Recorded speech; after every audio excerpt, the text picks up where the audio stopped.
recording and we are live streaming again. Okay. Right, So, Fiona, do you want to go over the advice given?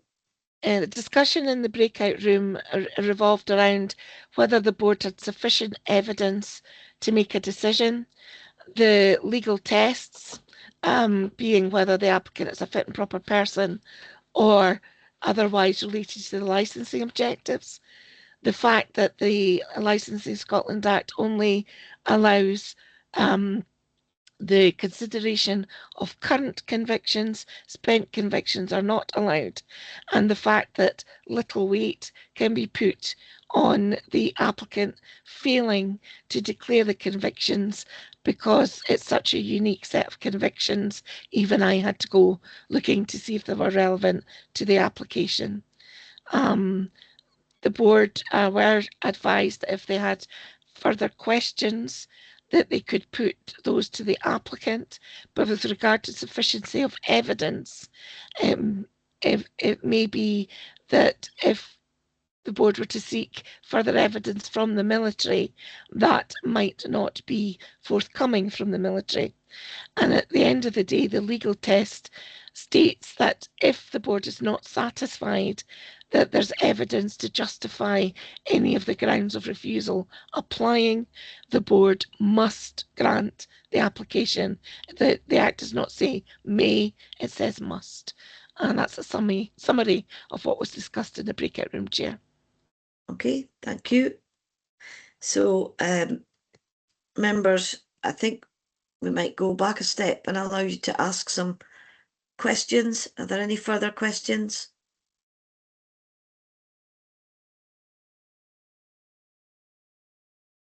Chair, Ms Sullivan and Mr Maynard have their hands up. Sorry, I'm switching, just using one screen today. So, Ms Sullivan, please. Thank you, Chair. Mr Cruikshank, I'm a wee bit concerned about the charges and what circumstances actually led up to this incident. Could you maybe expand a bit more on what the circumstances were?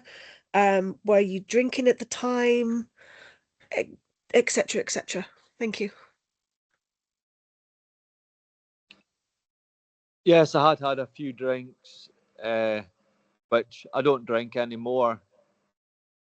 And it was just, everyone was having a joke and a laugh, and I was just joining in, but as it was found out by a new officer, it just got blown out of proportion. Yeah, I think that's all I've got to add at the moment. Okay. Mr Maynard, please. Yes, just to ask the applicant, was it a full-blown altercation you had with this other person, or was it just were you assaulted or in any way, shape or form to cause you to do what you did? It was like everyone was kind of either pushing at each other or hitting each other in the balls. It was just like having a laugh.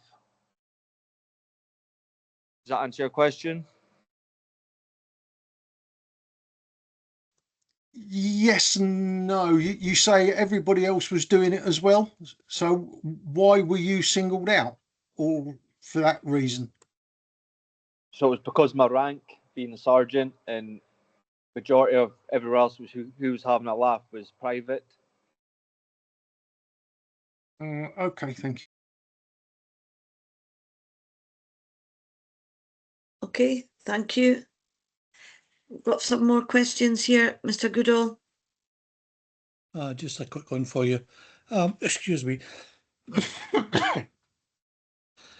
Did the person who you assaulted make a complaint, or was it the officer who simply became aware of the situation? It was the officer who became aware of the situation who then made the complaint. So the individual didn't have any issues with it for weeks until the officer found out about it. Does that answer your question? Yes, thank you. Okay, Ms Nichol, please. Thank you, Chair. Can I ask, where were you when this took place?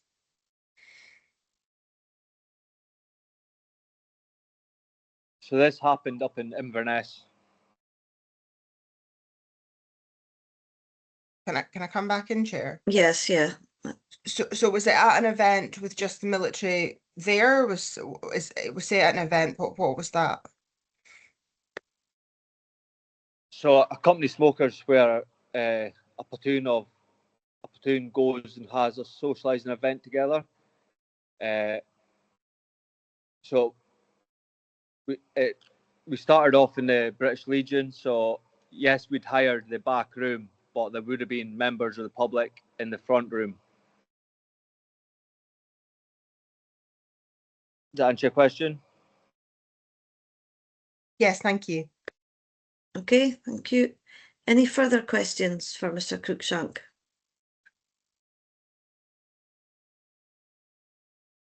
Mr Taylor, please. Mr Cruikshank, you've commented it was a platoon event. How many other people were around at that particular time of the incident? Around 30. And were all involved? No, so, like everyone was kind of in their own groups, in their own, like around their own company. Does that answer your question? Thank you. Yeah. Ms Sullivan, please. Thank you. Mr Cruikshank, basically the thing that's concerning me is that you were in a position of responsibility, and you joined in general mucking about and obviously took it too far. What I'm wanting to see from you is reassurance that you realise that your actions were wrong and that you've learnt from it and you wouldn't then be repeating the same actions in future, because as a personal license holder, you're going to have to be the responsible person. We need to be able to trust you with a room of drunk people that you're in charge. Do you see where I'm coming from? Yes, I see where you're coming from, and I've well and truly learned my lesson. Like it affected obviously my military career. It's going to affect my pension. Like I have learned the lesson, and that's why I've already stated I don't drink anymore.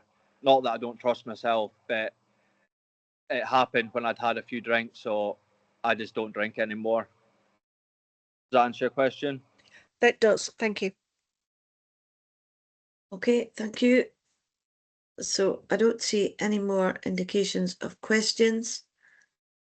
I think Mr Cruikshank, you've tried to be very frank with us.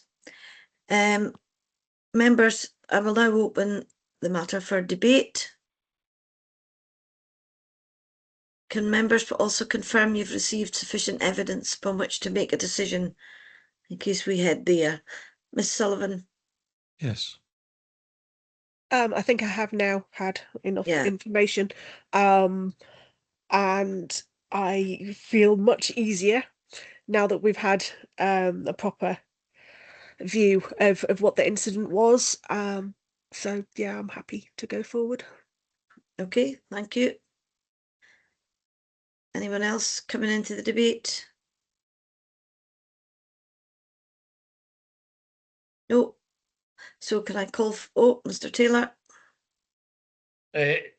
Just to add to Mel's comments in terms of realising the group situation, and an aspect of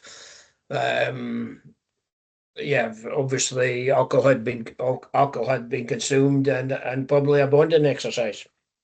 Thank you. Okay, thank you. So at this stage then, can I call for a motion?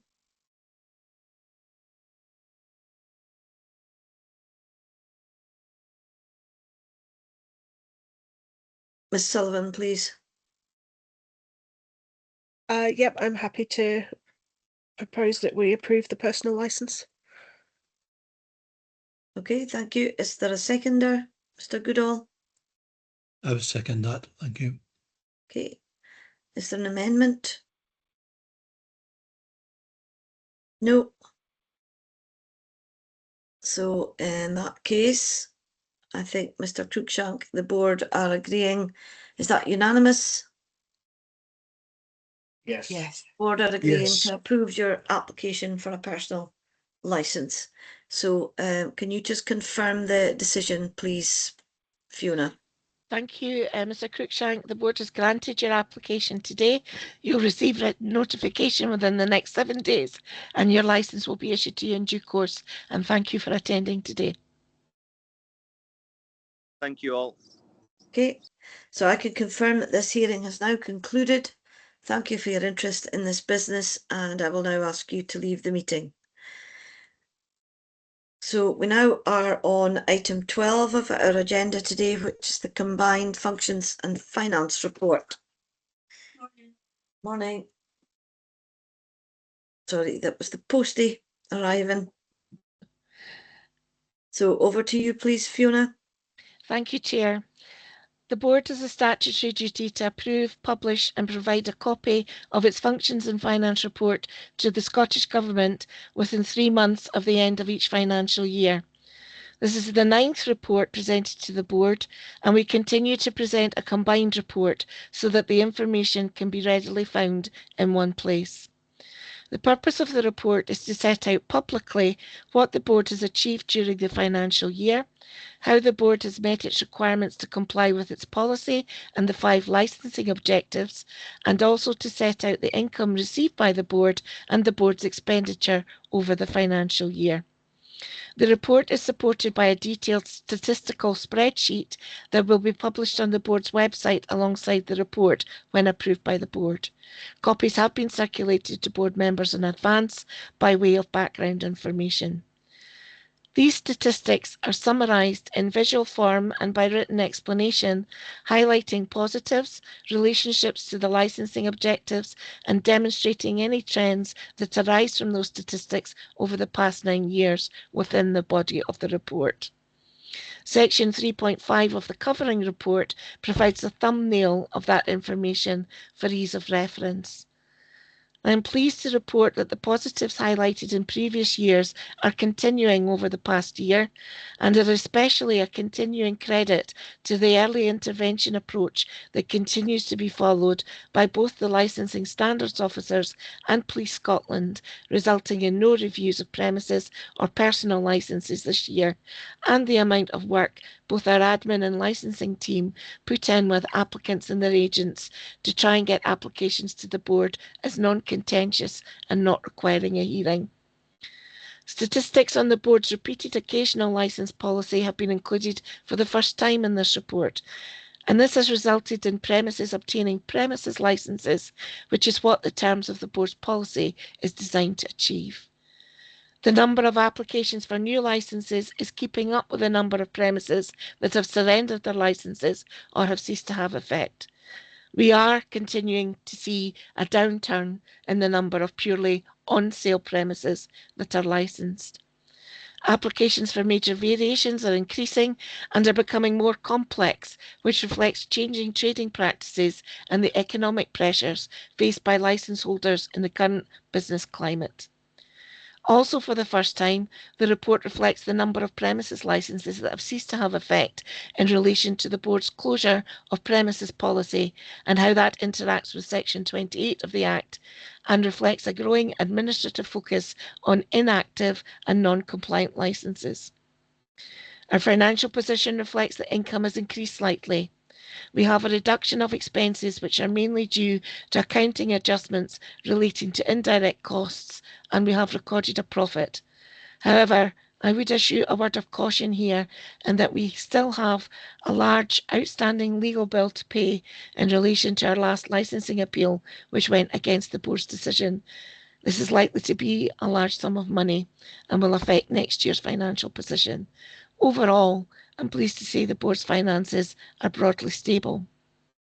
The report also sets out what the team has achieved over the year in respect of the liquor and gambling regimes administered by the board, but also reflects other licensing work carried out by the team and the LSOs, so that the overall work of the team is set out in context.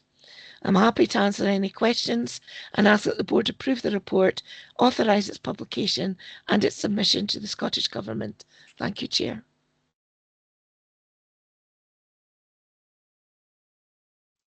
Sorry, thank you. I was muted there. Are there any questions for Fiona? Mr. Goodall, please. No real questions, just to say that the depth of the report and the detail is very good, and it reflects very strongly on the professional, excuse me again, professionalism of our staff, and I have absolutely no problems with the report and agree to it going forward to the Scottish Government. Okay, thank you. Any more questions? Don't see any questions, but like Mr. Goodall, I would just like to comment on the work of the staff here. It's interesting to see as well that the applications for occasional licenses are decreasing. So I think that is a testament to our policy on repeated occasional applications. So that's good, because there were too many of those.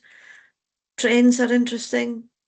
Off sales, which have on and off, have increased, whereas on only fell. So we're seeing a sort of trend towards more opportunities for off sales, I think, as businesses try and branch out. Also noted that we've not had any premises license reviews or personal licenses reviews requested, and I think that's testament to the work done by our LSOs when they're working with the trade. So I don't know if there are any other comments, but I mean, it's a full report, and I think I'd be very happy with it being presented. No more questions? In that case, no, it's only to say well done to Fiona and the rest of the team there, the LSOs. You really do go the extra mile, and congratulations on what I call a comprehensive and very well put together report. Yeah, it's very easy to follow as well, which I always like. So do the board agree that they've considered the terms of the report and approved the terms of the combined functions of finance report for 2025-26? Yes. Agreed. Agreed. So the second recommendation then, do the board agree to authorise the clerk to publish the report and the statistical document supporting the report on the board's website and to provide a copy to the Scottish Government? Yes. Agreed. Agreed. Okay, so thank you. So that just takes us to the last item, which is the date of the next meeting. Can members please note that the next board meeting will be held on the 26th of August. So I can now confirm the meeting has concluded and the recording will be stopped.